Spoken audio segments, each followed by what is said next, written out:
of introducing our speakers here this evening. We have Robert Vardeman, great, and Melanie Groves. The talk this evening is writing authentic fiction. In order to write authentic historical fiction, you must know a period of time well enough to disappear daily through a wormhole to the past and arrive at the location of your story.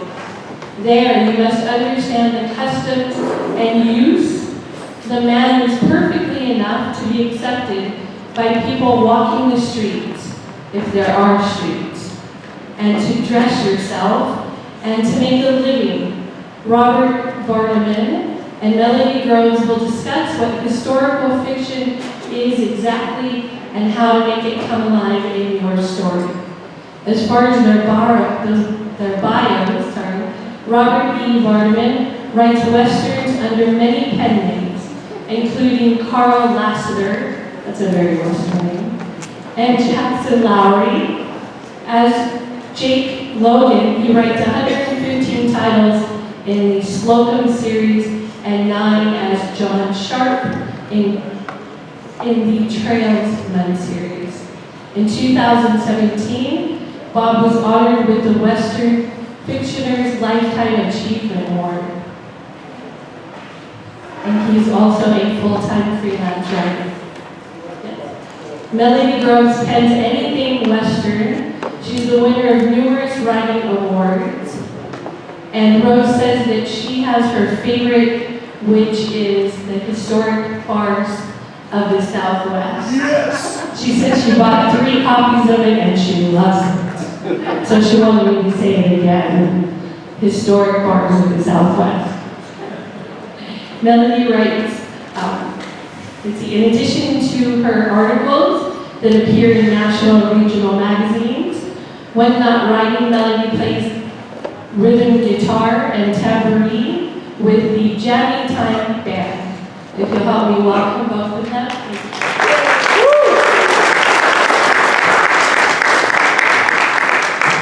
Thank you, Elizabeth Lacy. Yay. Let's hear it for Elizabeth.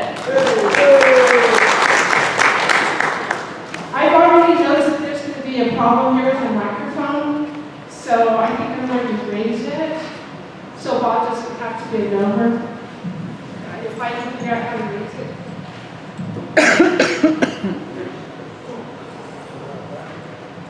I can stand on my tippy toes.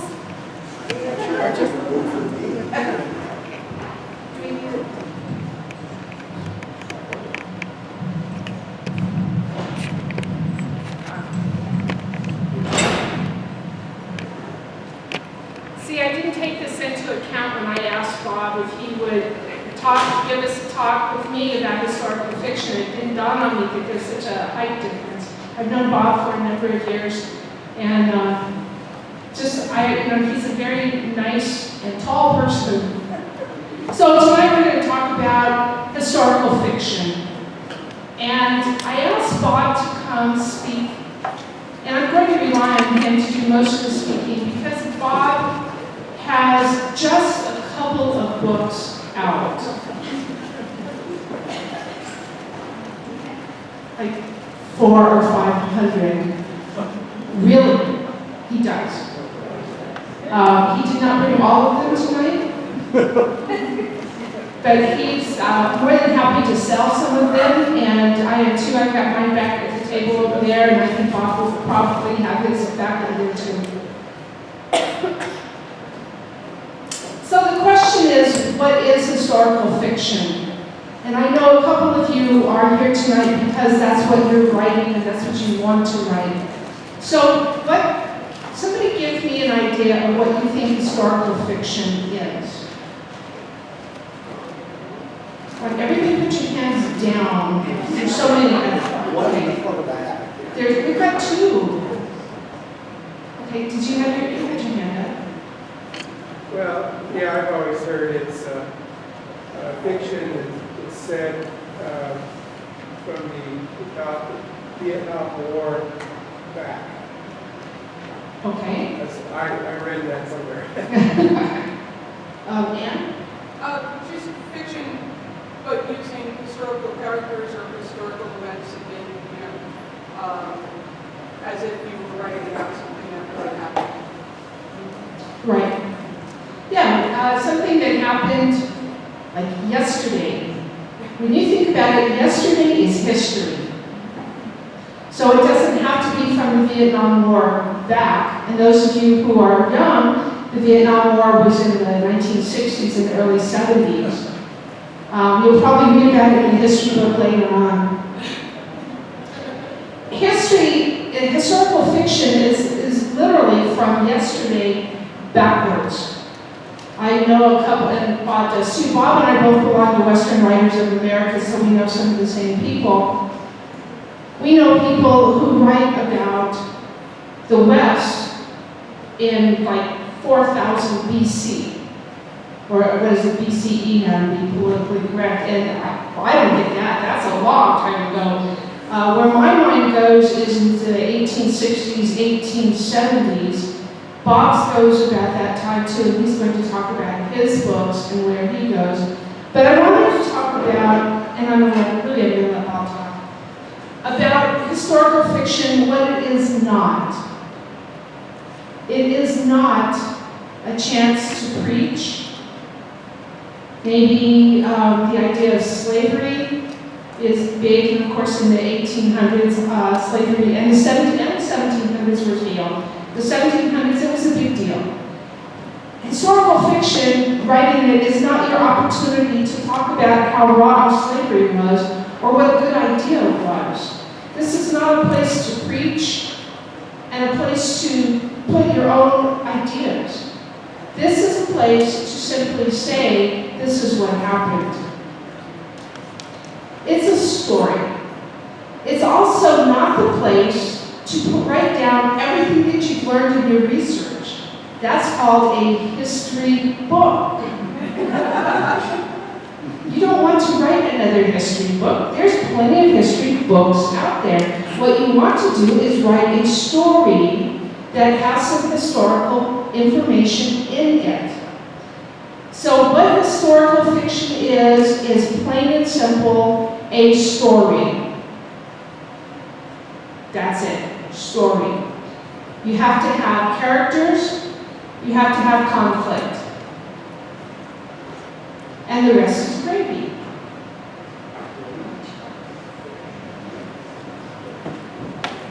Well, now that Melanie has completely defined the entire theme, now, it's one of those things where I was surprised when you said that historical is before the Vietnam War. Now, I'm no spring chicken, and that would completely do away with my life. I mean, my writing career is after the Vietnam era. One of the things about writing Westerns, oddly enough now, is the same thing. I write science fiction also. The two are so very, very similar. And it doesn't seem like it ought to be. It seems like science fiction, with the techno stuff and whatever. No, what you're doing is exactly the same thing now. You're creating a universe that no one has lived in that will be reading that. This is the idea that struck me some time ago. The people that literally grew up in the Wild West are gone now. They don't exist. They're dead. And the people that are reading now probably started reading as youngsters, and they weren't alive in the West. At best, the Depression is what created most of their interest and their reading styles. So what you have to do for especially Westerns, especially science fiction, is to treat the background as a complete character. Think of them as developing it, what happens in there, what would the interaction between the characters and the background be like. This is the kind of thing that is necessary, and why you take notes about the background as much as you do about the characters. I've got an odd one here. This will be out in the next few days. It is another weirdly historical thing, even though it's based on fairy tales. This is diesel punk. Are any of you familiar with the idea of diesel punk? Okay. It basically is anything fictional that happened from the beginning of World War I to the end of World War II. And after that, it would be atom pump. Before that, or this is also known as deco pump, meaning like Art Deco style. And prior to that is the West, the Wild West, the kind of stuff that I like writing, which is generally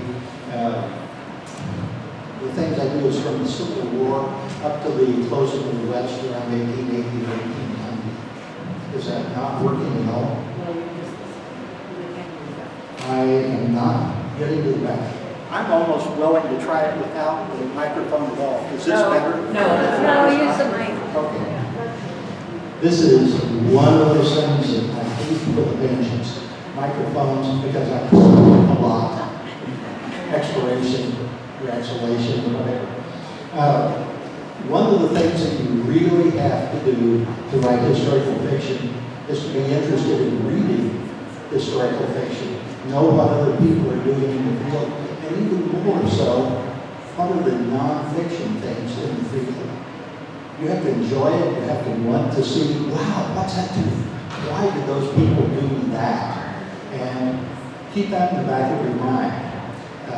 In a book that I just read about gambling, Knights of the Green Cloth, by Vardeman, a beautifully done book on, nonfiction book on gambling. Okay, I just finished a fictional book about a gambler, and there was one thing in Armand's book that just struck me. It's not good enough for a book, it's wonderful for my character.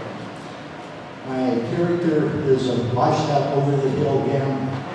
He's been 10 years without gambling, he's back. He used to be something of a gunfighter that isn't now. He comes up against a guy by the name of Handsome Jack. Obviously, Handsome Jack fits his name. He's a pretty boy. He's also a stone cold killer. Here is my hero having to face this guy. He's not going to make it. And Armand's book was this wonderful thing about a doodle. I decided to go ahead and just lift this thing and put it in because it was perfect. Here was Handsome Jack. Two things in this guy's life that mattered to him. His speed, the number of people he's killed, and how pretty he is, how handsome he is, how attractive he is. Here's the gambler. He knows that he's going to die if he faces him with a gun. He's challenged to a duel. He shows up with a pair of meat cleavers. Handsome Jack says, well, what's that? Oh, well, it's one of those things. I grew up in a slaughterhouse. My dad taught me how to use. Now, this cleaver here, you might want to use. It's a heavy one. It swings real good. They just keep on going. Now, the other one, the other cleaver, that's real sharp. Now, you can take your hand off, nothing flat. And he keeps talking and talking and talking until Jack realizes he's not going to come out of this even if he kills the gambler. Why? He might lose his gun hand. He might be scarred for life. The very things that he thinks of as his personal totem, as it were, are going to be taken away. The game is over. Handsome Jack said, well, maybe we shouldn't do this after all, and leaves. The gambler's won. These are the kinds of things that don't make for stories, but make for wonderful incidents in stories. And it fits perfectly. It gives you an idea of what the gambler is like. It certainly gives you an idea of what the gunfighter is like. This is where historical fiction is exactly like any other fiction. You have the characters doing believable things for reasons that you can understand, and even more important, the reader can understand and appreciate.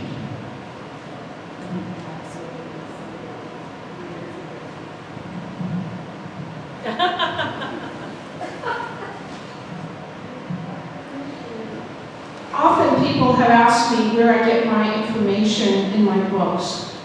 I have, let me think, 6, 7 historical fiction novels out, and hopefully 2 more in the publishing pipeline. They're stuck in the pipeline, is all I can say. But people ask me, well, where do you get your information? And I think, well, isn't it kind of obvious? It's like everywhere. because I write about the American West. And for me, research is easy, but obviously, people don't know, and I do more than just go online and Google up in the Wikipedia. I do a lot more than that. Go to museums. Museums are a treasure trove for historical fact. That gives you more information usually than you ever can use. And sometimes you'll find other little events that are so interesting that you just have to include it somehow. Catalogs. The Sears catalogs, Montgomery Ward's catalogs. Newspapers. The newspapers have ads. You can figure out what things cost. To be accurate, you've got to be accurate. That's a huge deal. You have to be accurate. You go online, you can get most of the magazines and newspapers now online. You can look at that. You don't even have to go down to the library and then go through. Remember those old what do they call those? Microfiche. The microfiche? Yeah. Ooh. Back in the old days. You can go online now and read stuff from everywhere. It's amazing what's out there, but it gives you a sense of what things cost. Also, it gives you a sense of social morality, which is a huge thing. One of the things I'm going to talk about when we get to characters is you really need to understand the morality that was out there. What does society think? What is society doing at the particular time? Now, if your stories are set before magazines and newspapers, you've got to go someplace else. That's where your museums come in very handy. Archives. New Mexico has an amazing amount of archives with our universities. They don't mind sharing, that's what they're there for. First-hand accounts. Sometimes you can talk to somebody if it's more recent enough, say the Vietnam War. There are people I know today who were in the Vietnam War, and they can give you first-hand accounts with no problem. One of my friends has PTSD, and I've seen pictures of him as an 18-year-old soldier in Vietnam. And I was with him in Tucson. We were standing outside in March, and there was an air show going on, and these planes came over pretty low, and he hit the deck. And I thought, whoa. And he got up and went, oh, I'm trying to get over that. It has been 50 some odd years since then, but it still reverberates. So there are first-hand accounts of people who can give you that kind of information. My favorite thing to do, and sometimes it's not possible, is to go there. Here in the Southwest, it's much easier to go someplace that was around in the 1850s, 1860s, pre- and post-Civil War, than, say, 1400s England. Although England, if you've been to England, it still looks like it's in the 1400s. So you don't have a whole lot to change. I remember one time I was there in London, and I'm standing there next to this wall, and somebody says, well, look, this is part of the Roman wall. I went, what Roman wall? And they went, that's part of the Roman wall. I went, Romans, like Romans? And, not understanding history, because something that's 2,000 years old here is not usually a wall. It's an adobe wall, if anything, and that's not 2,000 years. So I was, wow, Roman wall, and they said, oh yeah, there's Roman chariot tracks just down the street there. Oh, that's cool. So, if you can go there, go see, because you will learn so much more. Study old pictures, assuming that there were cameras back then, and I think the first daguerreotype was 1820 something, 26, 27. And does anybody know what the very first picture was of? Pretty exciting. Horse. No, it was the picture of a clothesline of somebody's backyard in Paris. Yeah, there's no clothesline. It's like, boy, this is exciting. Yeah. And keep copious notes. Write everything down and don't throw them away when you're done because there's a really good chance you're going to use them again. There are magazine articles out there that just beg to be written. I can't tell you how many of my notes have appeared in magazine articles because that's what I write. I write for True West and Wild West and Enchantment Magazine and some of those others. You never know when you're going to need your notes.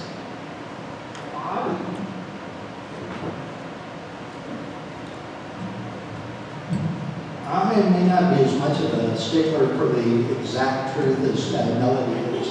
The reason is pretty simple. Ask a defense attorney or a district attorney if he wants an eyewitness account of a crime. The answer is probably no. They would much rather have a picture or forensic evidence, whatever. That's because everyone sees things a little bit differently. And this is the problem with history also.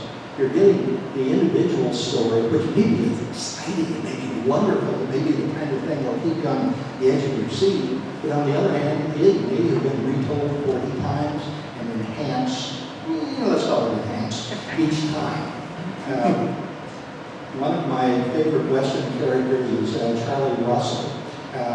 He, the artist, he started out as a sheep herder, worked up to the knife herd in Montana. And the only reason he was kept on as a cowboy at all was because he was such a wonderful storyteller. And he admitted it. This was it. He was the entertainment. And each time he would tell a story, it would be just a little better than the last time. This is the problem with a lot of the historical accounts. I really like the series Deadwood. On the other hand, the language in there was pretty amazing. And Bill Markley lives in Deadwood area, is a Deadwood scholar. I asked him, do you think that they actually spoke like that? And he said, no, probably not. This was the Victorian era. Their speech was probably a little saltier than polite society would have liked. It wasn't anything like the TV show. This was an era when men wore their collars buttoned, always had long sleeve shirts buttoned. And why? That was the culture then. This is the kind of thing that you put into a story. These are the things that you can see from the photographs. How many of you have seen the Peter Jackson documentary on World War I? I never remember the name of it. They shall not grow old. This is a developing problem with modern day archives.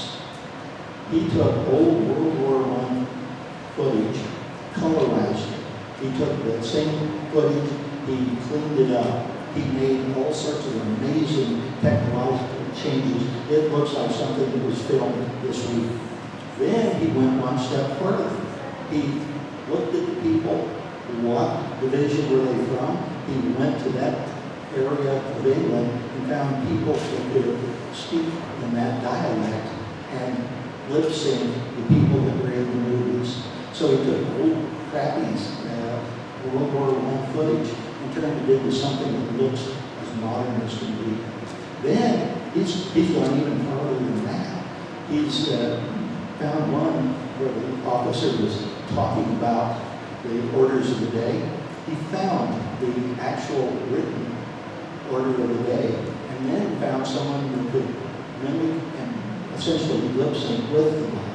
This is, if you haven't seen it, you really ought to just look at technology, even if you don't care about World War I. This is the kind of stuff that is going to show up now. And what's it going to do? They're called deep fakes now. They can literally put anyone in any place. First movie I ever saw like that was Zelda with Woody Allen. And it was pretty amazing 30 years ago. Now that's permanent. So you have to be very careful about your sources because right now they can only fake. So what would I recommend you do? What is your story? What are your characters doing? What do you want your characters to do? What is it that drives them? Look for things that go along with that story that will enhance those characters. It may not be exactly right, but that's okay, in my opinion. What you're wanting to do is tell a story that modern day people, with modern day sensibilities, can identify with and get into. This is, I think, more important than, well, he only had 7 buttons on his vest and there should have been 8. Who cares? The idea is he was wearing a vest rather than just a shirt. It's the idea that you know overall what's happening, that it's the characters and the plot that matter. And frankly, those people could be moved anywhere you want. That couldn't move them back in time, especially in the U.S. What is their world like? Try and translate that into modern idiom, as it were.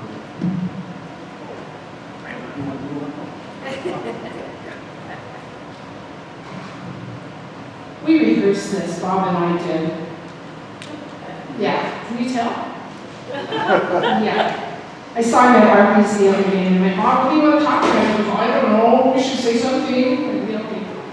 But the characters, let me talk about characters, and actually I'd like to talk about Deadwood. How many of you have seen Deadwood? Okay. Deadwood has a lot of colorful language in it. That's a good word. And if you can get over the F-bombs that it drops all the time, listen to the language itself, because it is rich. It's probably closer to what they would say back then. Now, I have a little bit of issue, and I'll have to talk to Markley about this. I think they did use really foul language when they could get away with it. Yes, they were. This was still part of the Victorian era, and it's real important to know that. But it was, they were creating a town. There was no laws. There were no laws. I'm good at this. They pretty much could do what they wanted to do. They were on the frontier. And if they wanted to say bad language, they used bad language. However, then the women came in and things changed a little bit. So what I've read as far as language is it depends where you are and who's setting up your town. And I just can't believe that, for example, the guys working on the railroad, the Irish and the Chinese who built the railroads, did not use colorful language all the time. I mean, can you imagine hitting your foot with a pick and go, oh, gosh darn? I don't think so. But, you know, one of the things, and Bob mentioned this, you have to know enough about where your setting is to know what they would say and what they wouldn't say. And as he mentioned, you really have to write for today's readers. If we were to write like they did, like they spoke, we wouldn't really understand most of what they said. And you as the writer would lose your reader by page 3 or 4.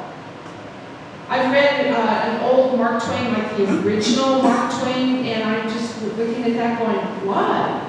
I'm not understanding. I mean, that was just Mark Twain. Not that many years ago. Okay, a lot of years ago. So think about what you're going to do. Now you have to be careful when you're putting words in your character's mouth. And let's say this is, 1880. That's a good period of time. Here in New Mexico, 1880. Well, we're a territory, we're not a state yet.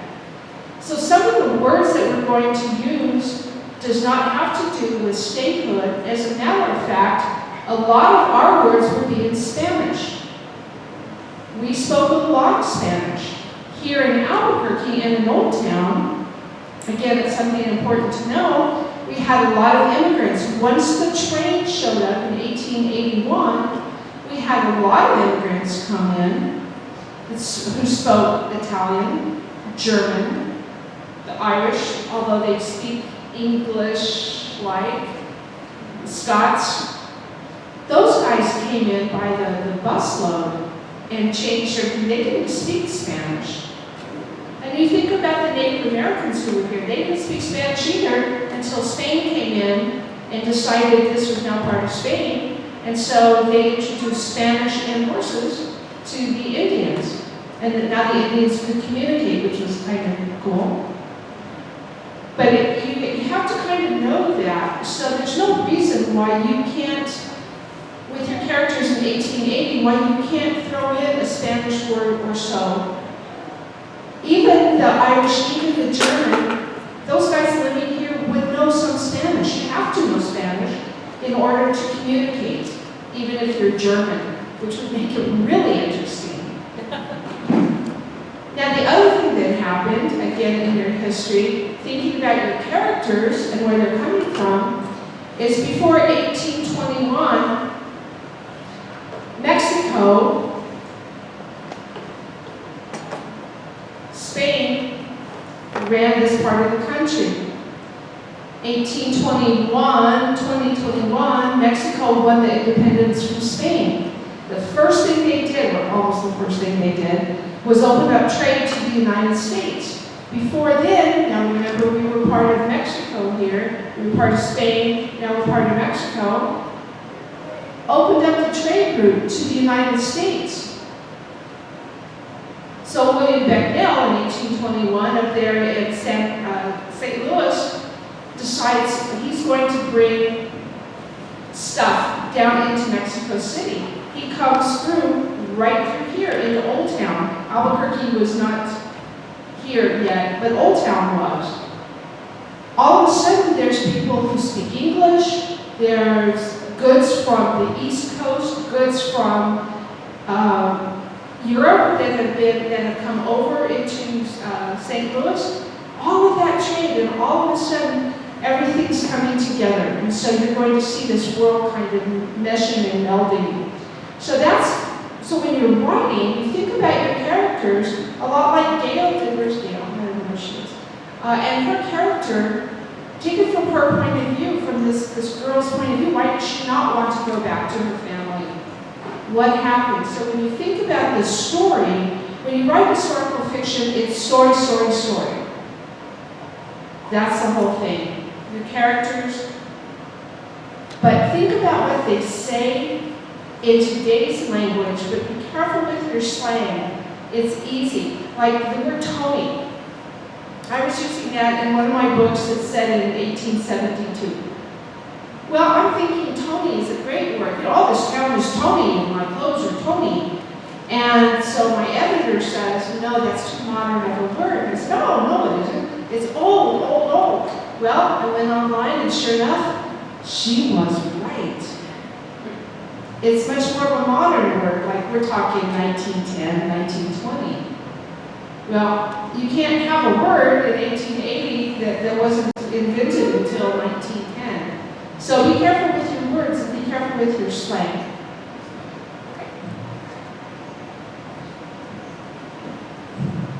Now, this is one of the things that I try to watch very carefully. I just recently found out that the phrase reach for the sky, typical Western stuff, right? 1900 and after. That blew me away when I saw that. Oh my God, you can't do that to me. So you think of other things. A lot of what you do in a story depends on one consideration. Who is the audience for this? Who are you writing for? What is it they want out of the story? And frankly, you'll never get all of the details right in the story. That's not possible. My earlier comments about eyewitnesses being rather unreliable. Well, these people are the ones that go down for the nitpicking. But that's okay, because they're getting something out of your story. Aha! I caught them saying yada yada, and it didn't exist. Well, you have given them a modicum of pleasure because they put you on display. That's great. Who knows why people read stories? You know, I read for the characters and what they're doing. Other people read the nitpick, frankly.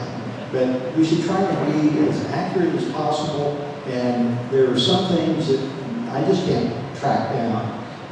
This is an old one, but when did the word or the term okay come into the English language? Old Kinderhooks, maybe. I don't see this showing up in later Western fiction, though. So I avoid using okay. All right, sure, yeah, whatever. Is one of those things where you watch what you're doing because you don't want to drag the reader out of the story. And if you come out with something, essentially, here's Moses parting the Red Sea and the jet plane is going overhead. We've lost all believability there. You should try to avoid that kind of approach, if at all possible. But something's going to slip through. One of the things that fascinates me, everybody seems fascinated with Billy the Kid. Paul Hutton has just come out with a new Billy the Kid's compendium of things. Why? I don't understand why. But by golly, how many different Billy the Kid stories are out there? You cannot convince me they're all right. There's something that somebody got wrong, or most of the people got something wrong, but people want to read Billy the Kid. In fact, if you ask most people that don't read Westerns, name some famous Western character. That's the one that they're more likely to answer than any of the others. If you're weighing that audience, fine, go with Billy the Kid, but by golly, try and do something different. In which case, you're probably doing something that wasn't historical. It isn't a good story. Story accuracy. Okay, Oh, I do. Oh, good. Oh, Billy the Kid. My personal outlaw. I grew up in Las Cruces, about a mile from Mesilla, the Plaza of Mesilla. And Billy the Kid was in jail in Mesilla. Not when I was growing up. He'd already been in jail and was out. But there was a lot of information out there. There was Billy the Kid bar, and you can even go down there today where Billy the Kid was in jail. And he's always been my outlaw. So a couple of years ago, I was talking to an editor up in Montana, and I proposed a couple of books, and I'm working on one now that's due really soon. I'm not quite ready for it, but that's okay. So anyway, I thought, well, I'm just going to throw this out and see what she says. And I said, hey, I'm thinking about writing a book on Billy the Kid, the softer side, because it's known that he was a song and dance man. He played harmonica. He would sing. He was in plays at school. He was quite the ladies' man. And so I personally think he was a very nice guy. Just happened to get, the short end of the stick. So I'm thinking, oh, she's going to just go, are you nuts? And she goes, oh, I love that idea. And I said, yeah, but there's been like more than one book out. And she says, yeah, but it sells. I mean, you got it. So she's going to take that one too, which is darn cool. But I'm writing a book on, it's called When Outlaws Wore Badges. And it's about these guys who walk the straight and narrow, not whether being an outlaw or a lawman, whichever was more convenient at the moment.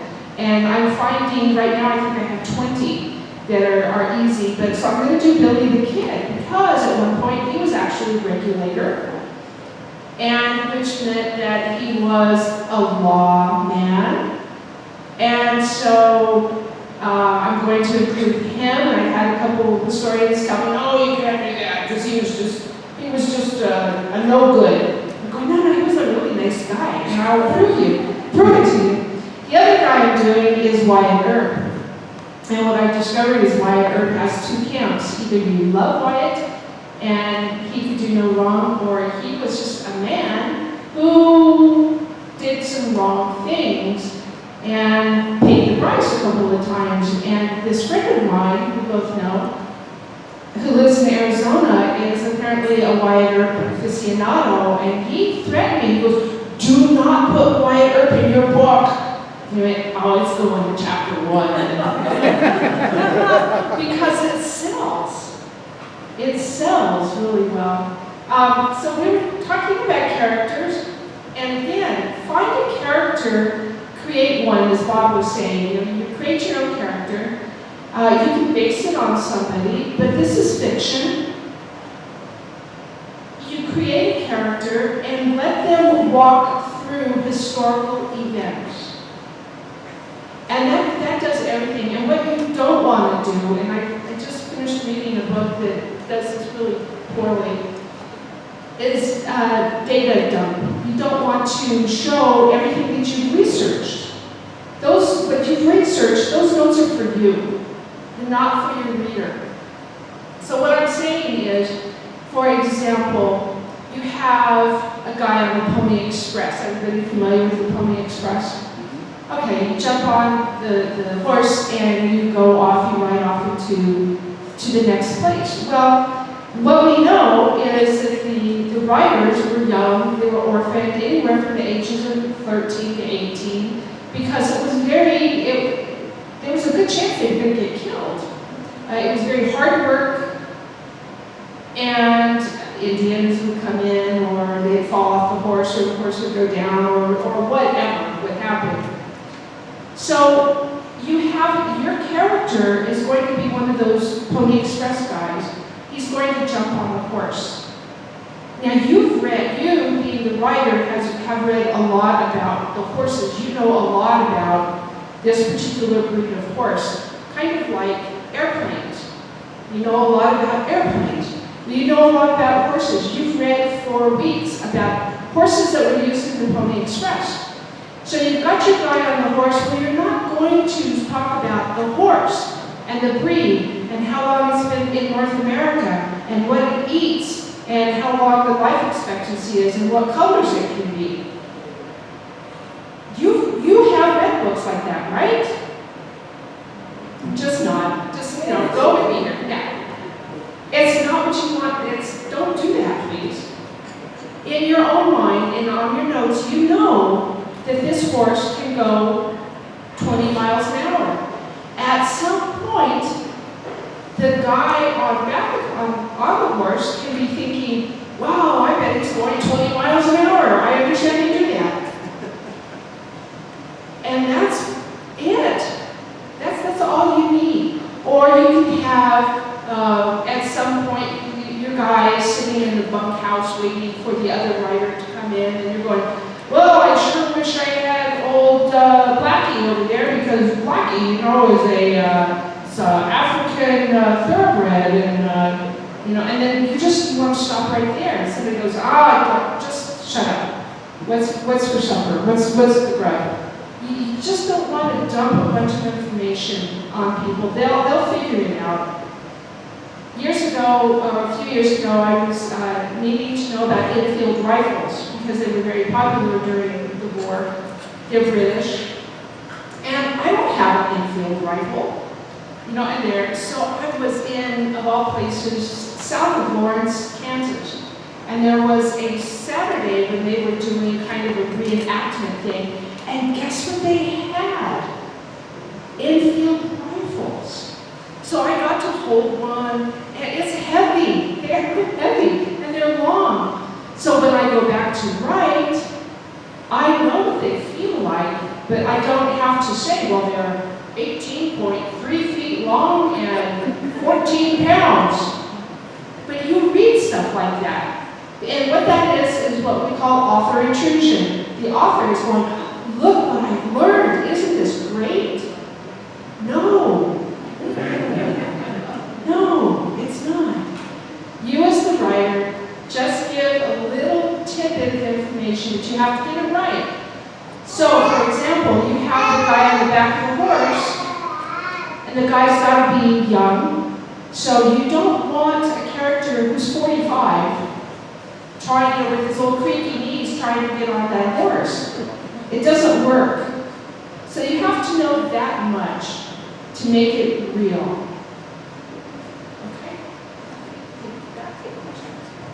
Unless you have something you want to say about Deadwood. No, No, not about deadwood.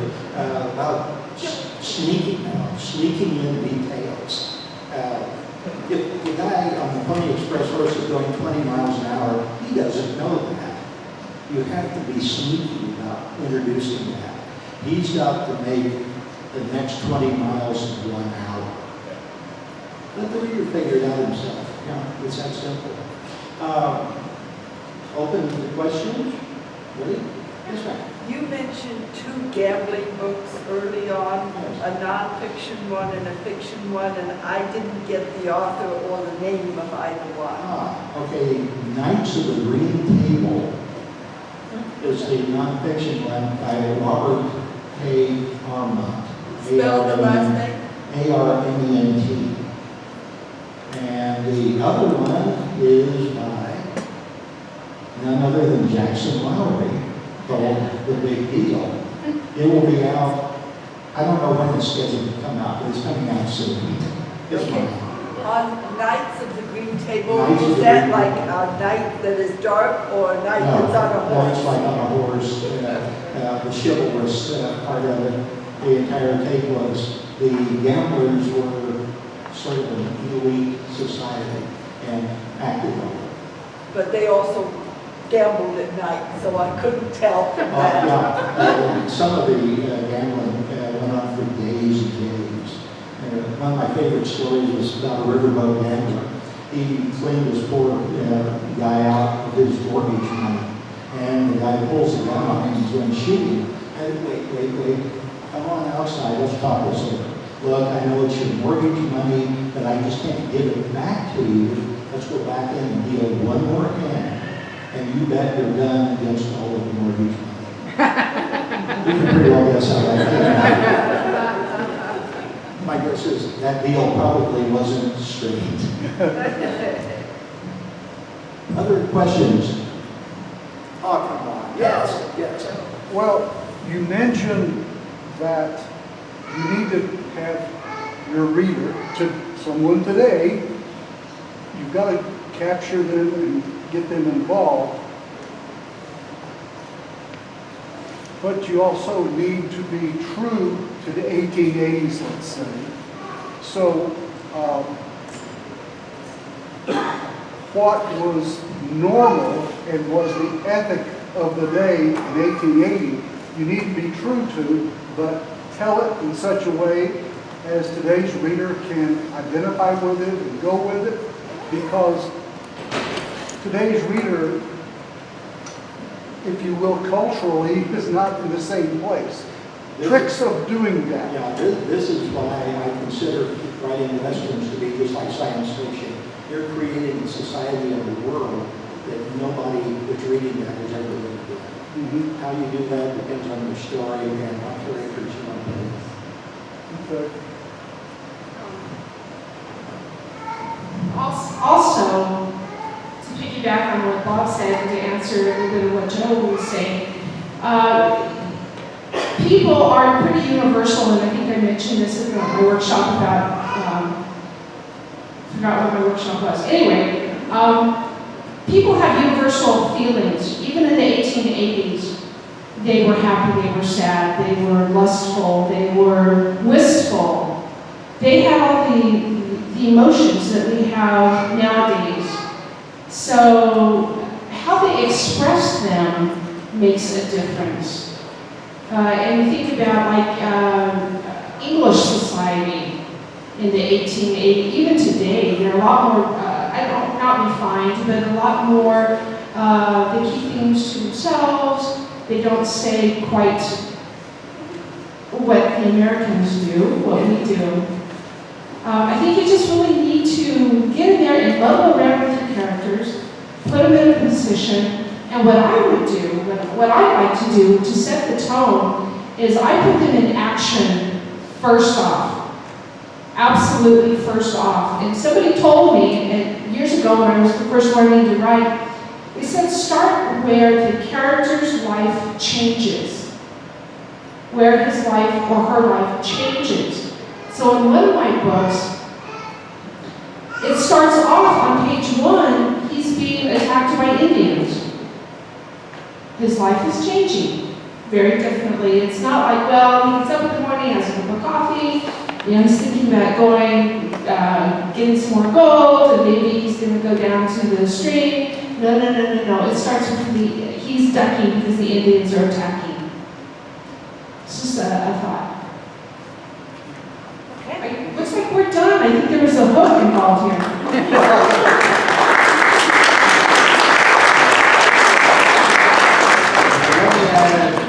One more thing here. I have a whole raft of books under a lot of my pen names. Those will be for sale. And then I have a stack of Jake Logan books that some of them I've written, some of them 115. And those are free because they do all my author's copies and my contract I can't sell. So I will be removing.